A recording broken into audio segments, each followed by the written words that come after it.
Hey everyone, Phobos here, coming out with another PoE build guide, and this time it's again for the Unkillable Guardian low-life support, but this time things are a little different. If you notice on the screen, we have a lot more mana, and that's what I'm going to be talking about. So this build is drastically different from the last build. It's actually the same character, if you can see here. Yeah, there you go. Same character, just I respected a bit because, like I said, I made the other build specifically to play with my cousin. I set it up specifically for him. He died, is not playing anymore. One of my other cousins is playing, and he basically wanted to do an ES build because he's seen how strong Ziz's, I believe it's Low Life Righteous Fire, was in conjunction with a Guardian support that's focusing on mana to get the ES boost. So yeah, he suggested I do like a mana, turn this into a mana guardian. I kind of looked into it, thought it looked pretty cool. And yeah, so here it is, and I'll just be explaining, I guess, the reasons why to run this type of setup, and then I'll go into how you run it, and a couple maybe unique things I did that other people didn't do. But this build isn't really like a new build per se. Like I said, it's been around for a bit. You're basically just using tons of mana jewels to get your mana to an obscenely high point, and that's giving you a ton of flat ES, which you give to your partner. So the reason why we're doing this is because I believe my cousin's build without my build next to it sits around 8 to 9k ES or something like that, and it's a volatile dead build. I don't think it's the Poet's Pen one. It's just like more for killing bosses or whatever. I'm not even sure if the Poet's Pen is the one for killing bosses, but he doesn't use the Poet's Pen on that character specifically, and it's just like an ES volatile dead build. Has like pretty decent clear speed, and it kills bosses pretty fast. But he's like 8 or 9k without me, and then when I go next to him, I believe he's like 17 to 18k or something like that. So it's just an insane amount of energy shield. He has quite a bit of ES percentage from the tree, I want to say, and I give a lot of flat ES. I believe, I don't even know what the exact value is because I haven't even looked at the Guardian node really. Let me see here. You can open it up and see. Okay, so 15% of your mana. Okay, yeah, so that's actually more significant than I thought. So you get a lot of ES, and obviously we get like the same amount of armor. Well, he gets the same amount of armor that he would have before from being next to me. I get a lot more armor just because of Memory Vault in conjunction with that node. So Radiant Faith gives you the 160% of your reserved life to you and allies as armor, and then I was using Memory Vault before, but we had a lot less mana, so gain armor equal to your reserved mana. So I'm literally gaining like basically 12k armor just from the mana alone, which means that I go to like I have like a passive 70k armor right now, which is insane. And yeah, then you can also toss in stuff like I was running like a Rumi's Concoction as well, mostly just for the block.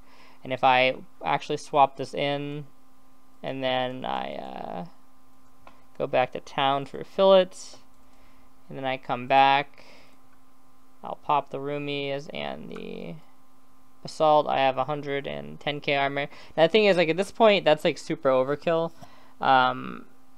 If I wasn't using the Rainbow Strides, which I'm probably eventually gonna swap out to, I'm probably gonna swap this flask over to like a Topaz or something, because you kind of just really don't need the extra armor from this, right? Even if you just pop your Basalt, you get an insane value. So yeah, that's the armor for this build. It's pretty substantial. So you're pretty much like unkillable to anything that's not elemental damage, like bar none. There's literally like nothing that's going to kill you. Especially when you have your flask popped and stuff. You can even take the map mod that reduces armor. It just doesn't reduce it enough, you know, to really make a difference, because you just have such an insane amount. So you're pretty fucking tanky. We also have a lot of defense in terms of if you watch just our passive energy shield regeneration per second, and then when it goes to like 5k, that's when the this node is kicking in here, the time of need, that's what that is. So there's that. And that's just a ton of passive ES per second to have. Super, super strong, obviously, because things aren't hitting you for hardly anything because you have a ton of armor, and then it's just instantly kind of going away because of your ES regeneration. So just incredibly strong. And now I'm gonna open up the tree here. We'll get into the meat. Why do I keep opening the wrong thing? Okay, so the meat of the build. You can see it's quite different from the other build, and that's because we're really like abusing the what do you call it? We're abusing grand spectrums. Obviously, I guess you can't really abuse them anymore because they're limited to 3. But and then healthy mind is like the main thing we're abusing here. Technically, if you want to get like the best use possible, you want like all 20s here, but I'd say 18 or higher is perfectly fine, you know, to get the build off the ground. But yeah, healthy mind, healthy mind, healthy mind. Let's actually go through and count how many there are. So this is a healthy mind, touching these nodes and these nodes. Then we got healthy mind here, which is kind of nice because it's doubling up on the melding cluster because you get ES from the melding cluster, and then you're also getting mana from it. Then you've got a grand spectrum. The idea is you're basically putting grand spectrums in any spot where a healthy mind isn't beneficial, right? And you only need 3 grand spectrums, so it's not that hard to fit them in. We've got another healthy mind here, and we're basically, I believe there's health on one of these. Oh yeah, okay, yeah, it just puts it to 50 max mana because that's what it was. And then, yeah, I didn't realize it actually converts it in the tree. That's kind of cool. I didn't realize that. So yeah, it's like there and there. And then I think this one too, yeah. And then, so the really interesting thing about this build that I didn't recognize at first, and this is why I think initially, obviously, I wasn't aiming to get a ton of ES because I was running with a life-based character. But even when I was thinking of building it as CI, the thing that I didn't realize is that you can like double dip on these life nodes in the Scion life wheel. So for example, like you can have multiple of these affecting the same nodes, right? So you can see these are all like 20% max mana, and they went from like 5. So it doubled to 10, and then it doubled to 20. So the double dipping is kind of insane, and that's why you want to get all these Scion jewels, basically. And this one obviously doesn't really reach anything, so you just put a grand spectrum in. I believe this is a grand spectrum, yeah. And then this is a healthy mind, and yeah, it's pretty insane. And then you're just picking up basically miscellaneous mana. Like we got mana here. I took these nodes just because of I wanted to get like an additional aura in, and I found, I think the person that I was, so this is support or whatever, doesn't use Prism Guardian because this is a low life righteous fire build. So he uses those 2 axes to give like the increased burning damage or something, and you know, that's great for the life righteous fire, but that's not what my friend's build is. So I'm just using a Prism Guardian, and I'm using determination, purity, and discipline on here. So I get like some extra auras, and in order to make my auras perfectly work out, I get this reduced mana node right here. And then after that, it's like, why wouldn't you get leadership? Because it's like more aura effectiveness and 50% increase area effective aura skills, and it's only 1 point after. So that's why I pick up the leadership cluster specifically. I think the only other reservation I have is the sovereignty, and then I'm not even sure if I'm running a, so this is the Vol Discipline setup. It's increased duration with the Vol Haste and Vol Disciplines. Then I've got Purity of Ice, Vitality, Stone Golem, Purity of Fire. Got the Determination, Purity of Lightning, Discipline in here. And then we have Vol Discipline, Blood Magic, Clarity, increased duration. Yeah, so this build doesn't even take an Enlighten, which is really nice because it just makes it a little bit cheaper. This build can be done basically insanely cheap because everything here is pretty cheap. The Astra Menace, you don't need an Astra Menace, but it just sort of helps you not have to take certain nodes, I guess. So you can just invest a little bit more from the tree if you don't have an Astra Menace. Another thing you can do is you can use a +1 curse amulet. I actually just got +1 curse from this. You can actually have a +1 curse amulet and Doom Whisper, and then you can have, if you 5-link your shavs, you can do Tri-Curse. which is nice, which just like, I guess you just remove Flame Dash from the setup. You could always put it in place of a disc or something if you needed. But yeah, I just remove it from there, and then yeah, you'd put your Enduring Cry in the other slot. But yeah, so that's how the auras and stuff work out, basically. And you have a Darkness and Throne Belt. Obviously here we're just going for like mana and stuff like that.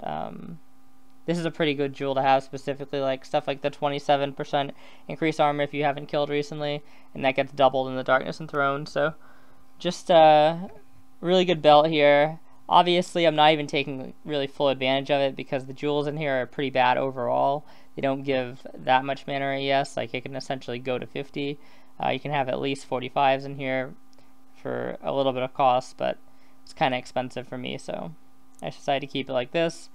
It's super easy to keep your resists in check because you just run a ton of purities, right? And purities are great because they just make you more defensive.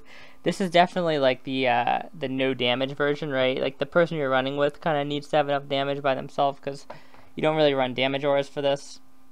Like I said, we run the 3 purities, and then discipline, and then vitality, the extra ES regen, which is actually sort of significant on this build because you just have a lot of ES regen, or you have a lot of ES, which is, your ES regen is based off your ES, obviously, so determination for the extra armor, and clarity. Clarity, the point is really just to like reserve more life so you get a better armor value.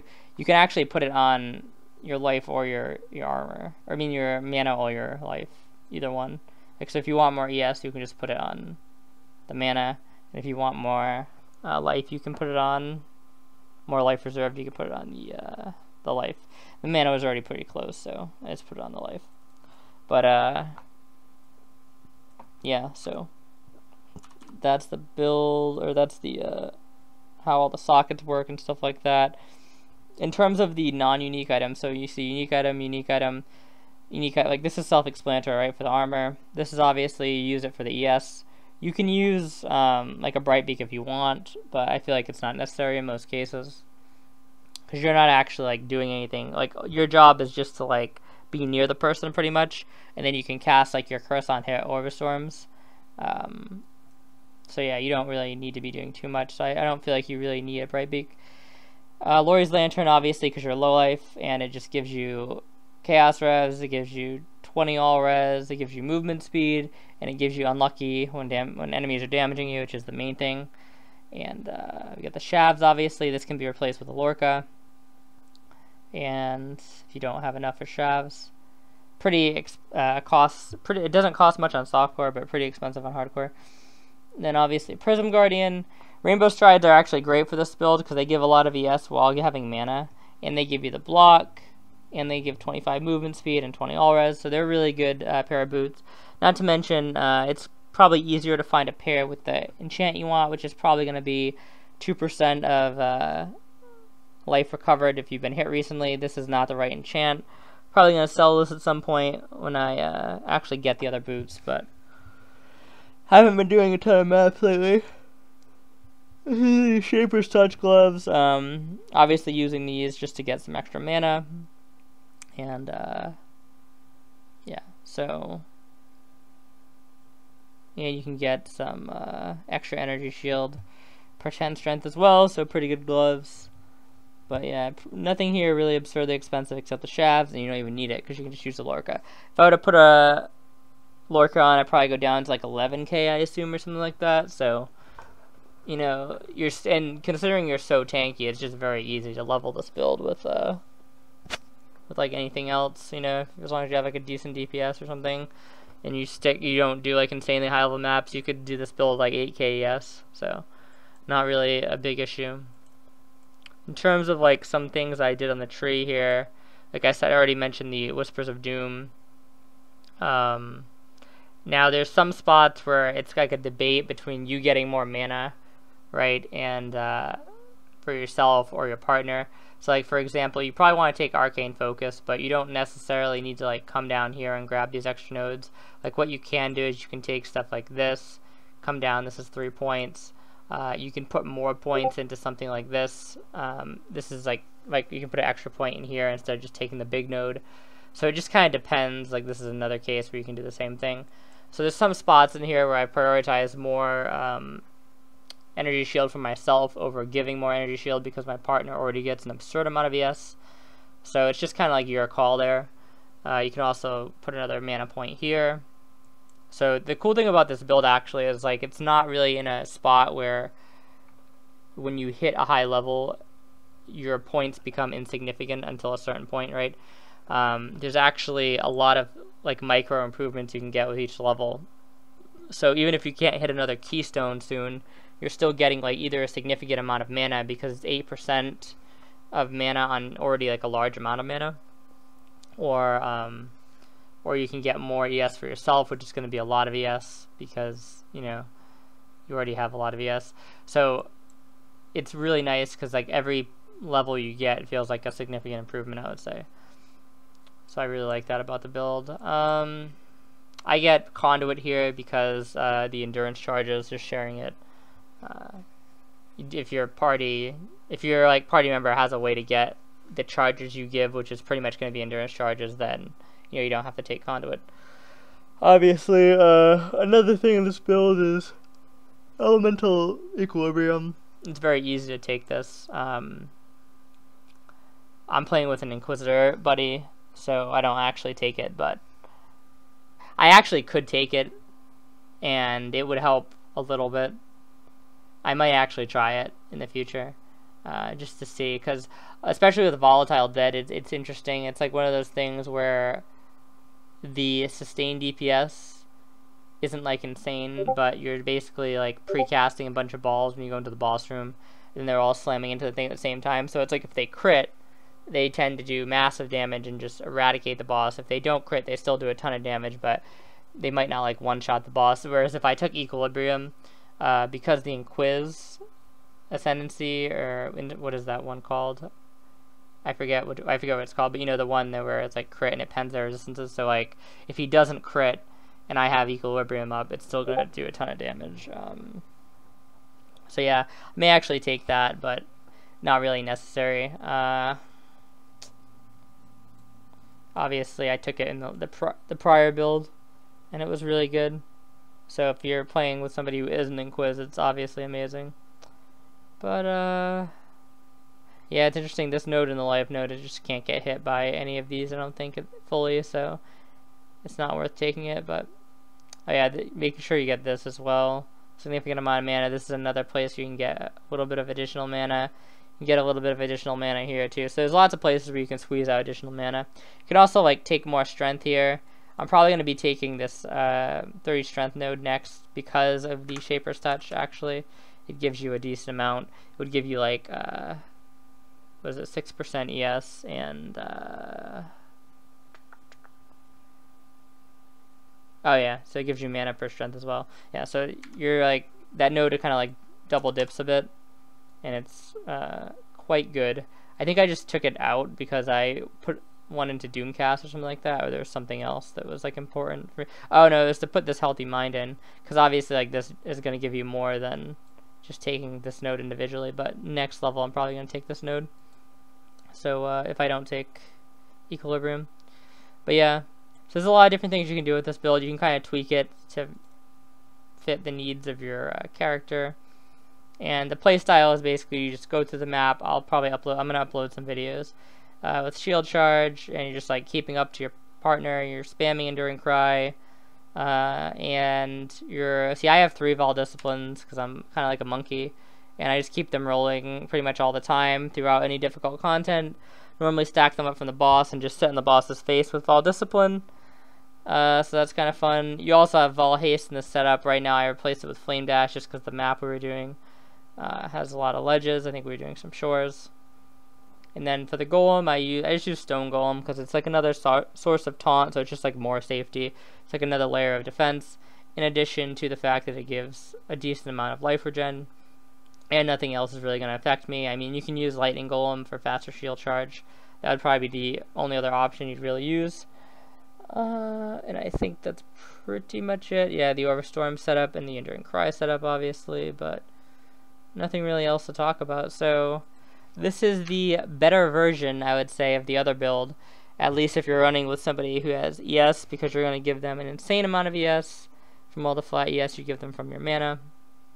So really fun build, super tanky, pretty much unkillable unless you get hit by like a Zeri Stormcall or something. But like during normal map play, there's not really anything that's going to kill you. Unless you do like a minus max crit multi, boss damage, a toll boss or something, and you just stand on top of him, and you let him like Nova you while he's frost bolting you, you know. So there's stuff like that. Maybe if you like sit in Shaper's frost bolts, but other than that, not really anything that's going to kill you. So it's pretty nice and makes your partner very tanky.